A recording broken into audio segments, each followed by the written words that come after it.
Isang mapagpalang araw po sa ating lahat. Panibagong araw, panibagong vlog na naman tayo mga akala.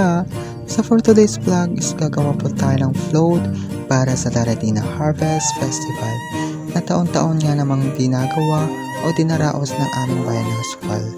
Bali halos lahat nga po ng barangay ng Sual, which is 19 barangay, ay laging busy sa tuwing darating ang buwan ng Abril. Isa na dyan ang Harvest Festival na kung saan ay aming ipinaparada ito sa mismong focal point po ng aming bayan na may kanya-kanyang diskarte para lang po mapaganda ang kanilang float of harvest na naglalaman po ng kanya-kanyang produkto na nagmumula po sa kanilang barangay at ang kanilang mga Santo Niño.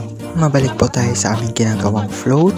Bali ang ginamit nga po namin sasakyan po dito ay yung tinatawag po dito sa aming pugpug na pagmamayari po ng aming butiing punong barangay, Barangay Captain ADA Honor. Sa punto pong ito ay may kanya-kanya pong toka na gagawin. Ang mga kalalakihan po ay sila ang mga nagtatali ng mga buko o tinatawag po namin bulo.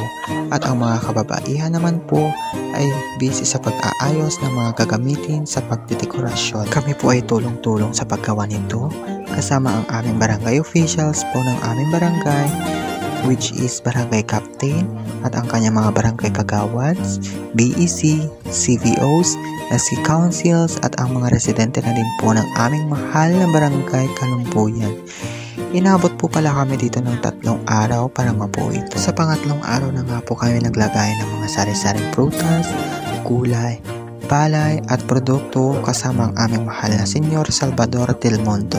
Shoutout nga po pala kay Ate Rabaratin from Hong Kong na lagi nga naman pong nanonood sa aking vlog at pati na rin po sa mga bago po nating followers. Maraming salamat po. Alas 4 ng hapon po kami nag-umpisa para hindi po masyado mainit pero tila ba may blessings po na dumating dahil bago po kami mag-umpisa ay umulan po. Para nga po mas organized po ang prosesyon ay gumamit po kami ng tali para maiwasan po ang hindi pantay-pantay na pila.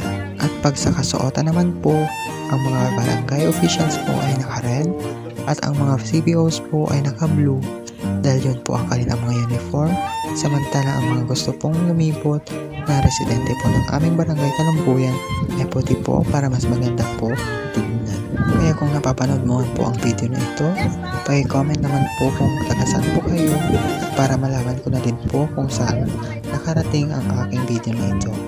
At huwag niyo na rin po kakalimutan i-follow ang account ko nito, like and share din po. Muli, hanggang dito na po. Maraming salamat sa panonood. See you on my next vlog. Papu!